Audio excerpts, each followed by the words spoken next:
everyone, welcome to the Mentor Playbook session.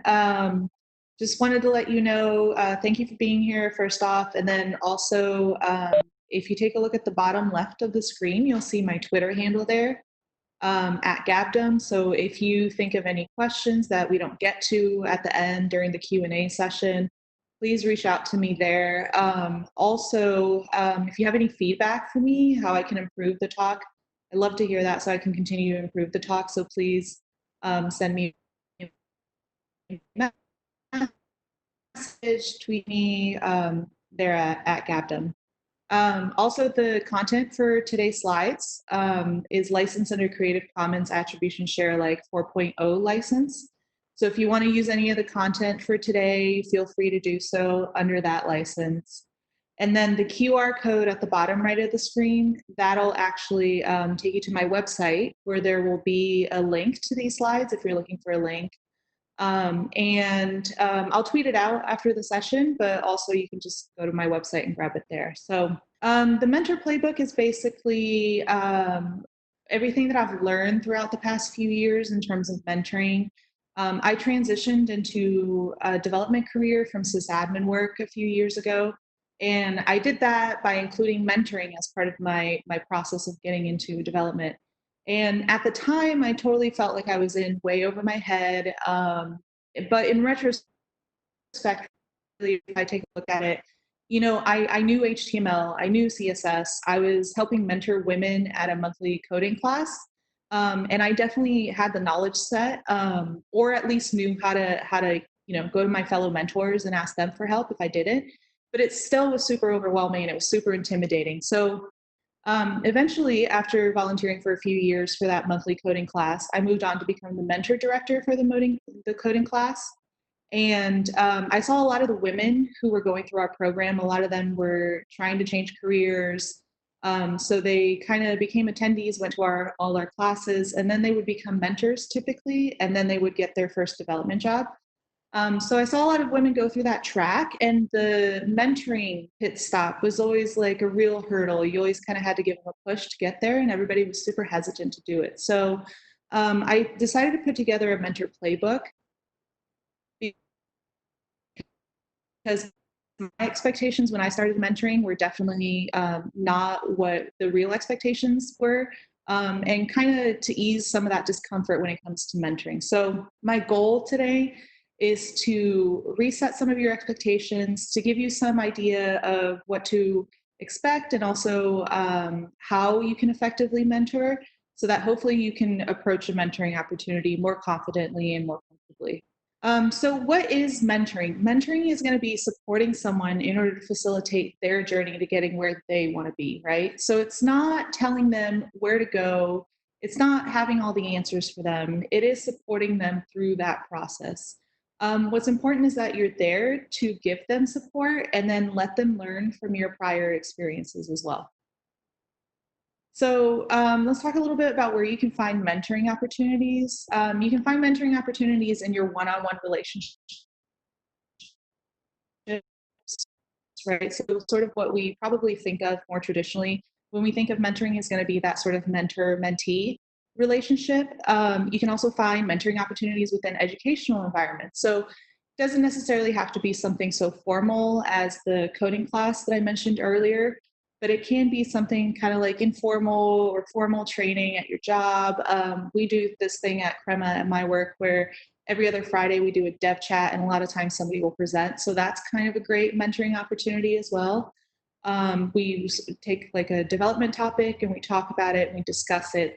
Great opportunity to mentor others as well. And then don't miss out on looking for mentoring opportunities, looking for teaching moments in your day-to-day interactions. So this could be something like turning to a colleague and knowledge sharing with them, helping them through something they're stuck on, some bit of code that they're stuck on, or it can be something like code reviews as well. Code reviews are a great spot to be able to use some of these mentoring skills that I'm going to show you to make them a teachable moment, make them a mentoring moment. So ultimately, any sort of situation where you're knowledge sharing so that someone can learn from your prior experience, and you're going to be helping them kind of avoid a lot of the pain points that you've already been through, and you're going to help them go through a fast track to get to where they're going. So any of those opportunities are going to be great spots to be able to mentor. What are the requirements to mentor? You're definitely going to need time, right? Typically in that one-on-one sort of mentor-mentee relationship, that's longer, that's going to be more sustained. You'll probably need a lot more time than you think you're going to need. But I also don't want to discourage you from providing little like mentoring bursts where you can, little moments of support where you can for somebody, or maybe just sometimes supporting somebody through a very short period in their time. You know, they're dealing with changing roles or transitioning careers. Supporting them through that process is also useful. So you do need time available, but I don't want to discourage you from sort of the idea that there is a whole spectrum as far as time commitment when it comes to mentoring. You also need to be able to give more than you take. So you're going to benefit from mentoring as well, and I'll highlight some of those benefits going forward. But your mindset should always be 100% of the time that you're there to benefit the person that you're mentoring. So why might you mentor? You might mentor because it helps develop your skills. These might not be sort of the hard technical skills that you can put on your resume, but they are going to be things, sort of the more interview skills, right? Or more day-to-day interpersonal skills. So things like communication skills, leadership skills, teaching skills, mentoring is a great way to develop those so that you can become more well-rounded as an employee. You might also want to mentor because it helps reinforce your knowledge. So finding new ways to explain something to somebody who is at a different level of understanding on a topic than you is a great way to reinforce your own learning and sort of test yourself to see how much comprehension you actually have on a subject. So there is some truth to the idea that if you can't explain something, even something super complex, to a 4-year-old or a 6-year-old and let them kind of get a glimpse a little bit of what you mean. If you can't do that, you don't have a full grasp on the subject. So yeah, mentoring is going to be a great place for you to be able to practice that and reinforce your own knowledge set. Mentoring is also going to be great for expanding your network. It's been great for expanding my network, whether you're connecting with other mentors or you're connecting with people who you might not normally have exposure to through the people that you're mentoring. And you might want to mentor because it helps build community. So mentoring is going to give you a way to make a positive impact in your community by helping create a culture of supportive growth and continuous learning in your community. And also mentoring nurtures diversity and inclusion.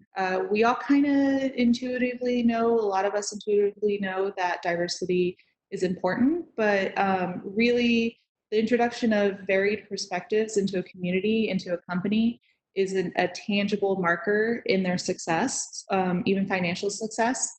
So mentoring is a great way to find those people and to bring them in, include them in on your company and your community so that you get those very perspectives that are going to benefit you.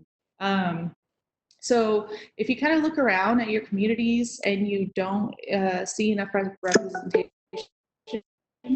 when it comes to certain groups, right? So people of color, women, if you're not seeing enough of those underrepresented groups, mentoring is going to be a great way for you to reach out to somebody who belongs to one of those groups and pull them in and get them into your community, get them into your workplace. The number one question that I always get about mentoring is, am I ready? Now, really what that question is do I need to be an expert? A lot of people think that they need to be an expert in whatever they're going to mentor on.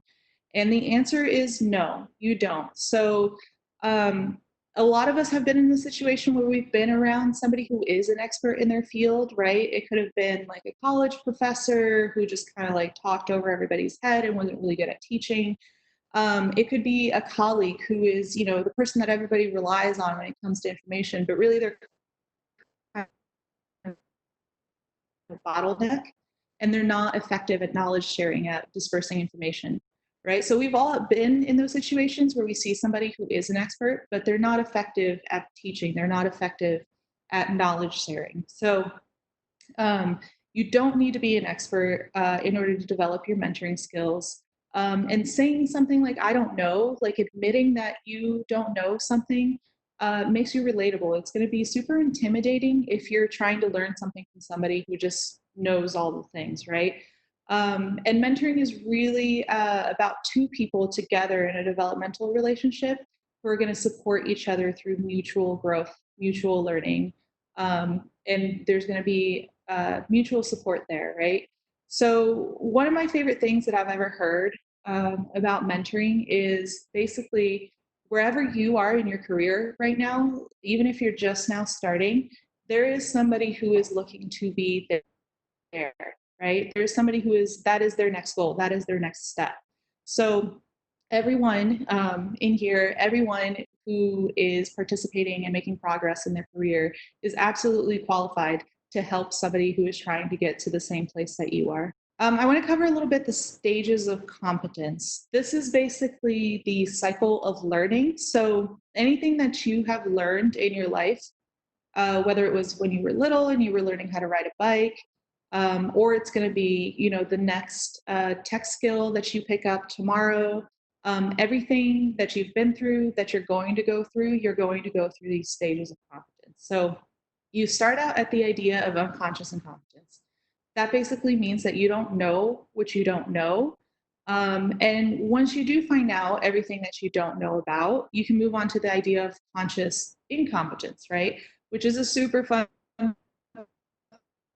to be in. Everybody's been there. Basically, you kind of like find out about all these great things that you had no idea about, but also that you feel completely unqualified in, right?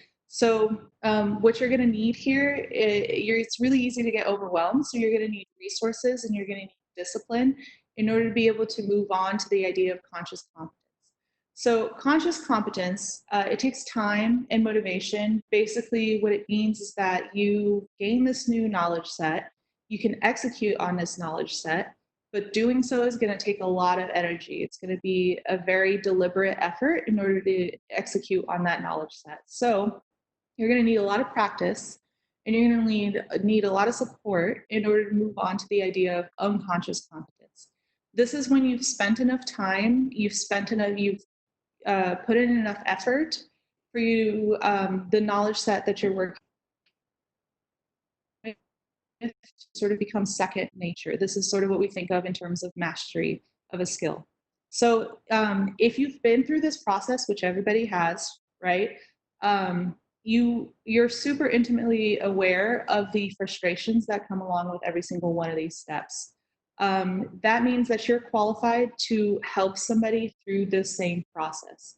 The only thing that's going to help, that's going to make the difference between somebody being at the bottom of the pyramid to somebody being at the top of the pyramid is the idea of perseverance. So sticking with it and putting in the time and effort that it's going to take.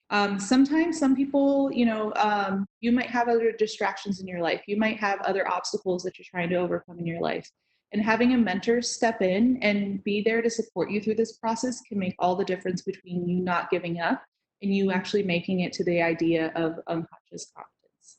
So a huge thing here is uh, basically empathy for somebody who's learning, have empathy for somebody that you've mentored.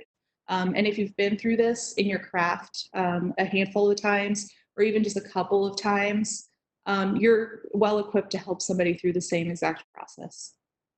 I also like to add the idea of reflective competence to that pyramid. It's basically going to be sort of a fifth stage where if you've mastered a skill, if you're not actively using it all the time, you can definitely slide backwards down that pyramid, right? So reflective competence is a time for you to think about the knowledge set that you've gained and to keep finding ways to practice it so that you can continue to hold on to that mastery, right?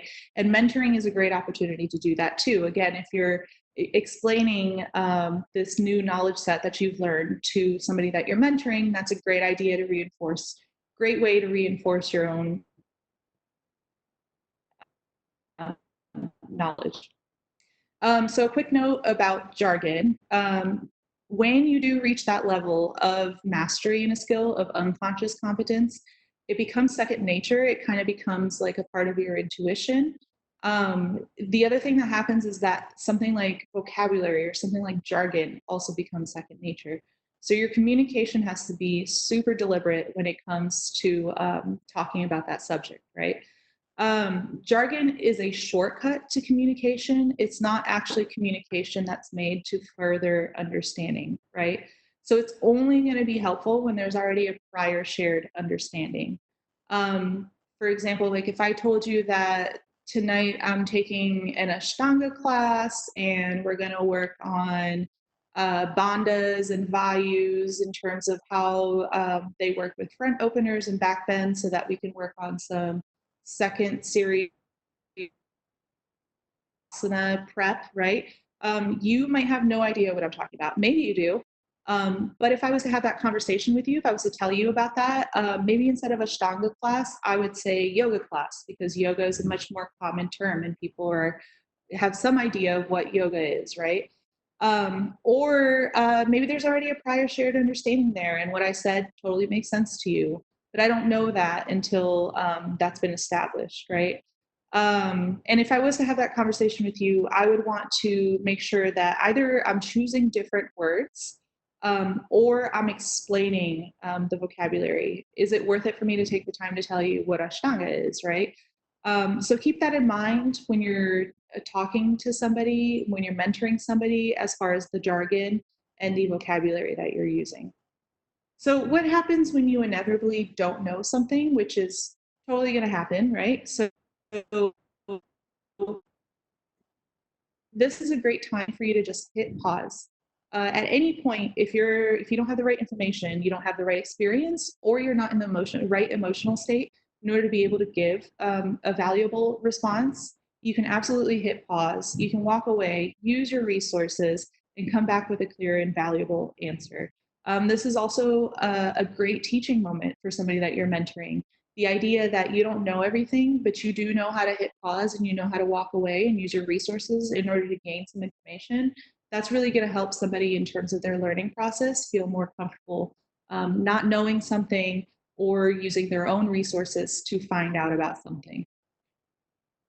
So who should we mentor? We can mentor somebody who is asking for help, somebody who is actively looking for a mentor is an obvious candidate. But you also want to be on the lookout for people with potential.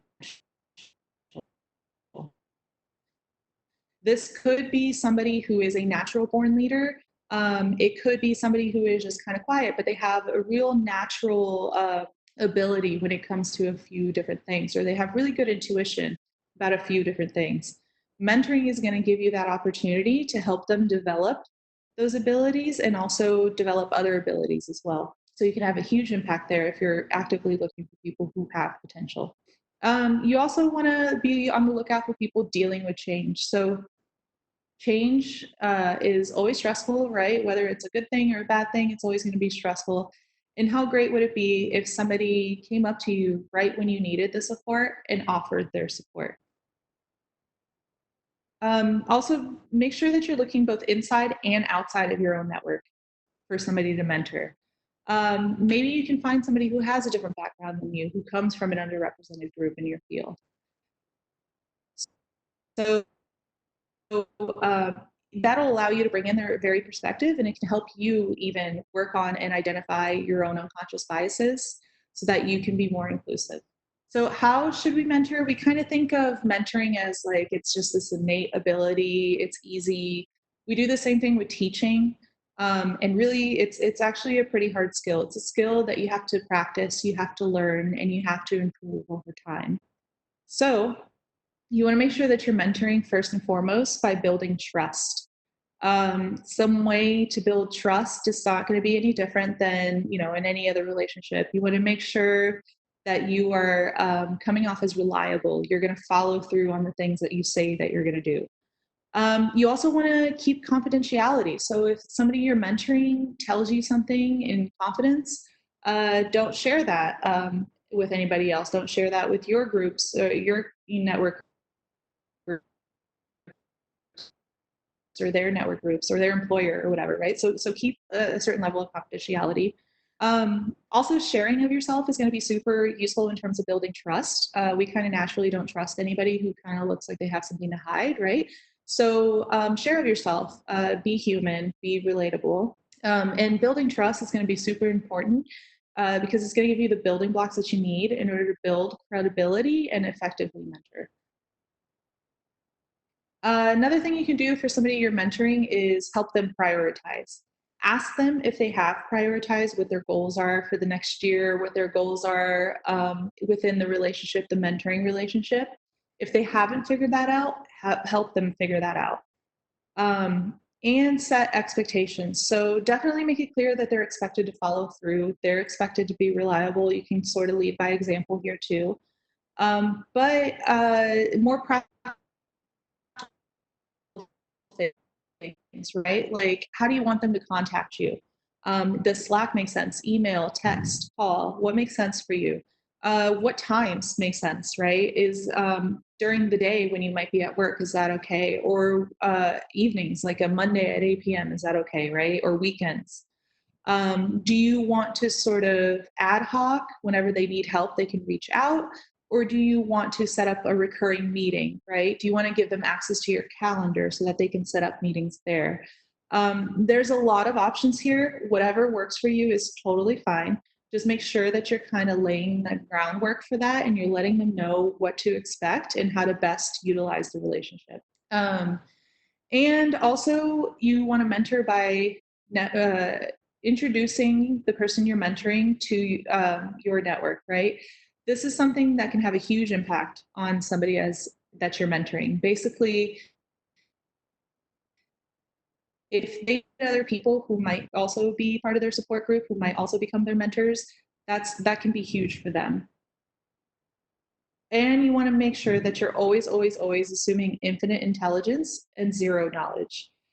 This is the idea of like, when in doubt, you're going to blame the docs. You're not going to shame somebody in their learning process. So adjust your guidance to fit their pace, but you want to 100% of the time always be treating somebody you're mentoring as if given enough time, given enough resources, given enough support, they're going to be able to succeed. You want to make sure that you're treating them as if they're capable and going to succeed. Another thing you can do for somebody you're mentoring is you can help them by removing roadblocks. One such roadblock is going to be fear. So make sure that you're setting up a safe environment for them. You want to create a judgment-free zone for exploration so that they can make mistakes with minimal risk, minimal fear. Also establish learning as a value, maintain a growth mindset, and help kind of demystify that learning process that we talked about before with the stages of competence so that they can become more comfortable, more confident in learning. And you want to make sure that you're fostering collaboration as well. So include them as a part of the problem solving team. And take an interest in them too. So learn their hobbies, share your own, reiterate their input as valuable. Another roadblock that somebody might run into would be imposter syndrome. And this definitely affects people in underrepresented groups more. Basically, when you're looking around for clues that you belong in a community and you're not seeing anybody who kind of represents you or who looks like you, something like imposter syndrome can be really overwhelming. So you want to make sure that you're celebrating their accomplishments. This is going to establish that they are capable, that they have succeeded in the past, and that they can do it again. And you want to reflect on their progress too. So if I asked everybody here to list all the things you've learned in the past year, that's actually surprisingly hard to do, right? You might come up with one or two real quick, but to really break it down, everything you've learned in the past year, that's a hard thing to do. So I actually encourage everybody to go home and spend about 30 minutes, go through your Slack messages, go through your code commits, look at all the things that you've done for the first time in the past year. And you'll be surprised, honestly. So reflecting on the progress of somebody that you're mentoring is going to help them keep that forward momentum, and it's going to help them kind of combat that negative thinking that might come along with imposter syndrome. I love the idea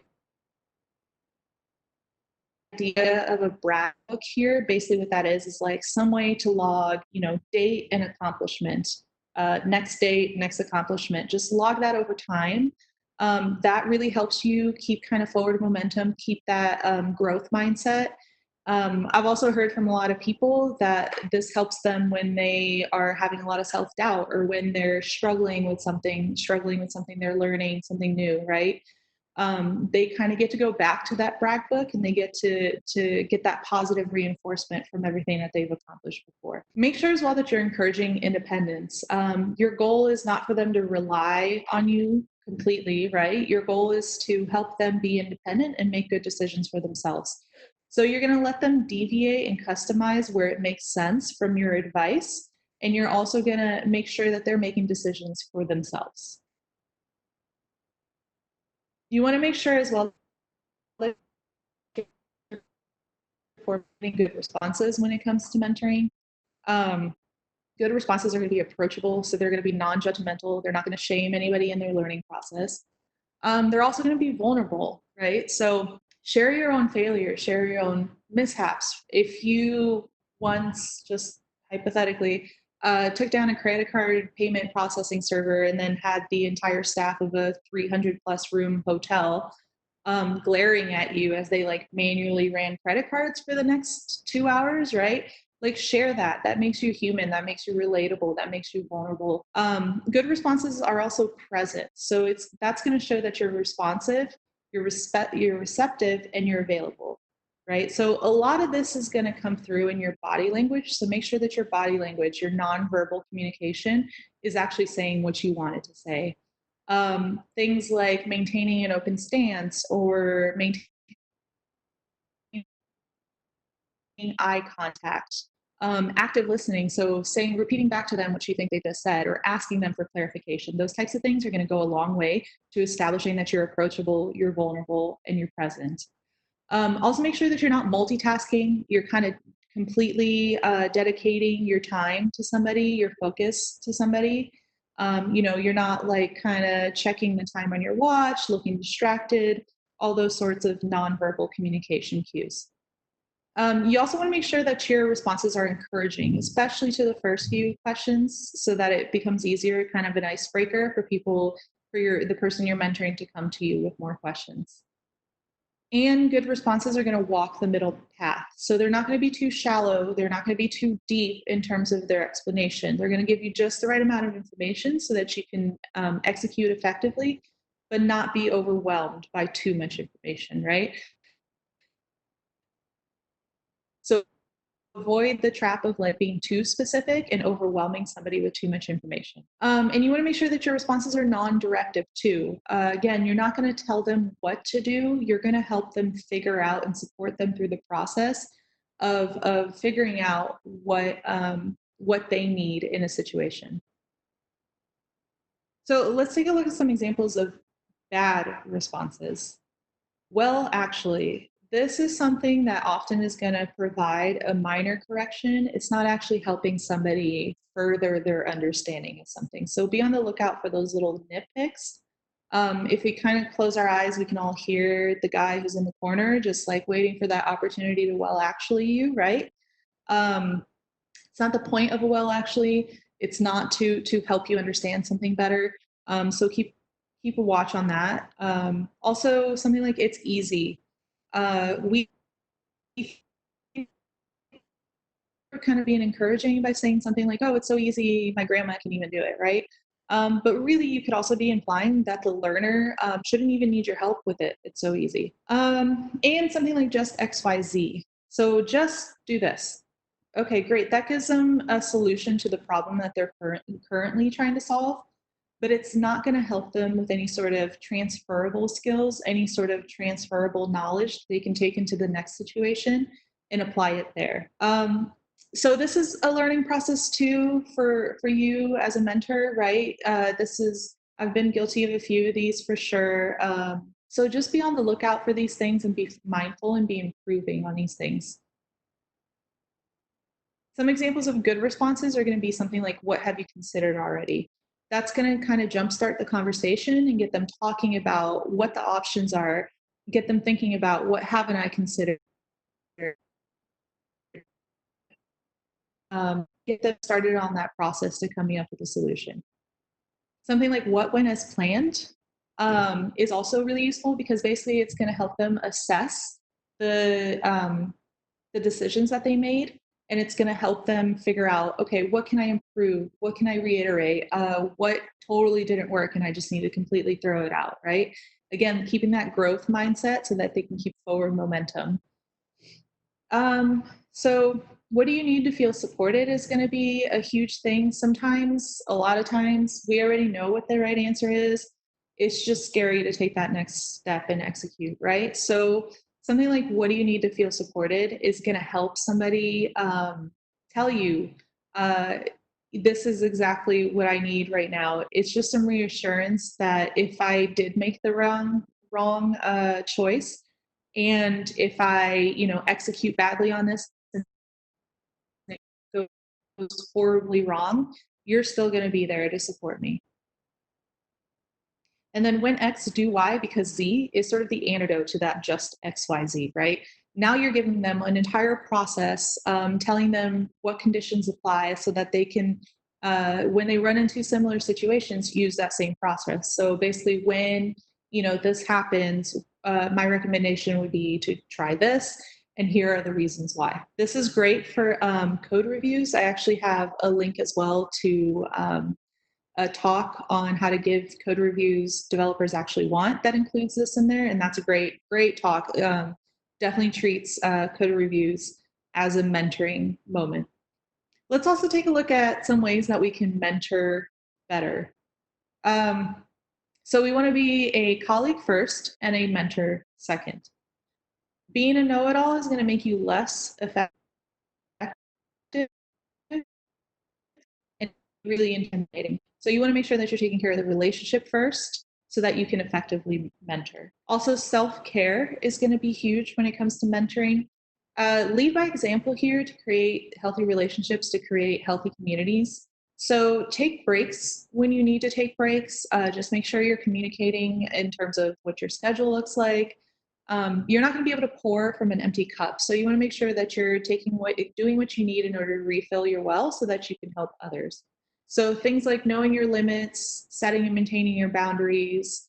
For example, with your scheduling, what we talked about before is sort of some of those practical expectations, setting expectations. That's going to be super useful in terms of you maintaining your self-care. You'll need to work on your emotional intelligence as well. So we could definitely do like an entire weekend workshop at least, right, on what emotional intelligence is and how to improve that. But just to kind of boil it down, your emotional intelligence is made up of your capacity for empathy. It's going to be your personal competence, so your ability to self-manage, which self-care goes into that, but also your self-awareness. And it's going to be your social competence, so your social awareness and your relationship management. This is going to help you to know, like, when is it a good time to push somebody further, or when it's not really a developmental moment and it's a good time to maybe like suggest that they take a break, right? So again, the body language stuff really plays into this. Be on the lookout for really defensive body language. Are they closing themselves off to you? Do they look distracted? Are they expressing high frustration either through their tone or maybe through their choice of words, right? Are they distracted or impatient? All those things are going to help you sort of know when it's time to maybe back off a little bit. Yeah, so you want to be on the lookout for those types of things, and you don't always have to like be guessing what somebody's emotional state is, right? You can definitely ask them. So you can say something like, you seem a little frustrated. Do you want to regroup and we can touch base next time? Or something like, hey, how much more do you think you can take on your plate right now because you think they're ready to take on a little bit more? So absolutely be on the lookout for how they might be feeling, but also keep that line of communication open and ask them how they're feeling. Be on the lookout for cultural and personal sensitivities as well. So body language too in this, sometimes you'll you can see through somebody's body language that they're uncomfortable before you ever hear it in their voice or you have them tell you, right? Be on the lookout for that. Especially if they kind of come from a different culture or a different background than you. There's just going to be different ways that they interact with people, and you don't want to unintentionally make somebody uncomfortable, right? Keep a lookout for your own blind spots when it comes to these things. One of my huge blind spots that I just kind of encountered pretty recently is I have a fellow colleague, a fellow mentor who, whenever I would talk to this woman, we kind of started out on one side of the room and we would wind up on the complete other side of the room. And when I realized this, I had no idea what was going on. I didn't get it at all. I was super confused. So I had to spend some time thinking about it. And basically, what it was is that my personal bubble is a lot closer than hers is. She needs a lot of personal space in order to feel comfortable, right? But I just was talking to her, and every time she took a step back to kind of get that, space that she needed comfortable, I would take a step forward. So I was basically chasing this woman around the room and I had no idea that I was doing it, right? So that was a huge blind spot for me because that's just not a part of my experience. And I had to kind of look out for little clues in order to be able to figure it out and to make adjustments so that I wasn't making this woman uncomfortable. So yeah, acknowledge and appreciate your differences. Acknowledge and appreciate your differences in perspectives as well. A lot of times, especially if they come from a different background, they've had totally different experiences than you, and they're going to continue to have different experiences than you, even sometimes with the same exact actions. Make sure as well that you're working to outlive the relationship. You want them to rely on you less and less, and you want your mentoring to benefit them even after you've ended the mentoring relationship with them. So focus on character development rather than competency. Build them up so that they can make good decisions for themselves even without you. Again, your goal is for them to rely on you less and less over time. And treat them as if you're going to forever be their mentor. Keeping that sort of long-term guidance view will help you give them good advice that will outlive the relationship with you. Also, make sure that you're letting them make their own decisions and their own mistakes. So, your goal is to help protect them from the greatest risk mistakes, but ultimately, not following your advice is a completely viable option, right? Your role as a mentor is to be there for them, regardless of whether they follow your advice or not, to support them through the process of learning whether they deviate from what you suggested or not. Also ask for feedback. So make sure that you're asking, uh, what do you need? What can I do better? So that you can take that feedback and you can reiterate, you can improve over time. Because again, mentoring is a skill that you have to learn over time and improve over time. Really, we're all going to benefit from mentoring in our communities. So it's mentoring is going to be about creating healthy communities that can sort of run on social capital, which is going to compound over time and going to lead to collective growth. So it helps develop a trust for openness, for candor, for support in our communities so that we can create a space to focus on continuous improvement as a core value. Mentoring has helped me immensely throughout my career. It helped me transition careers, but it's also helped me on a personal level, whether it was being a mentor or having mentors. It's helped me make better decisions for myself in my personal life as well as in my career.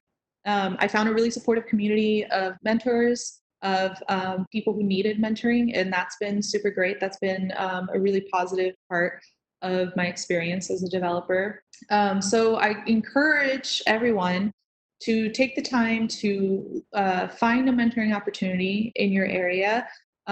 Online, even I have some people that I communicate with online only who don't live in my area.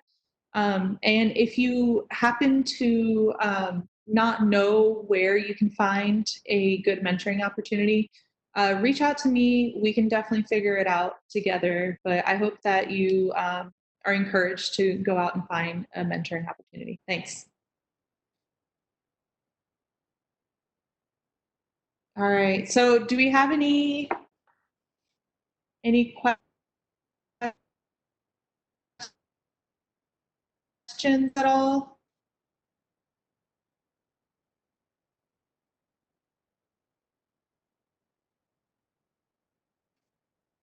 I have a question. Sure. You mentioned that most, well, not most, but you had mentees, female mentees, right? Yes. So Mm-hmm. yeah, the coding class that I run monthly is actually where we teach women front-end development skills. So our mentors, our women, our attendees Mm-hmm. are women to create that safe space. So yeah. I was thinking if from male and female mentees, is there a difference on the approach or anything? Because I mean, different people still. Sure. I wouldn't say so. I would say that everything that I talked about applies to any sort of mentoring relationship. You do want to be careful sometimes in terms of like what the power dynamic is, right? So I once had somebody who they had started a mentoring program at their work, but it was just going terribly, and they didn't understand why. And it's because there was a power dynamic issue, right? Because the people who were mentoring were people who were also in charge of the people that they were mentoring. So you want to make sure to kind of like even that out. And I think if you're looking at mentoring somebody who is of a different background than you, just be super aware of doing what you can to not make them feel uncomfortable. Otherwise, I would say it's really no different. Does that help? Yeah, thanks. Okay, cool. All right. Any other questions? I'm Demi here. It's not really a question, but I just want to say that I really, really loved your talk. It was really, really inspiring for me. Yeah, I'm really happy that I am attended your talk, and thank you for the Yeah, talk. absolutely. Absolutely. Thank you so much for that feedback. Um, so, I mean, if anybody wants to share too, like some mentoring experiences that they've had or how mentoring might have impacted them, like I love to have those discussions. So, by all means, like feel free to start that discussion too. But yeah, I gladly take more questions as well.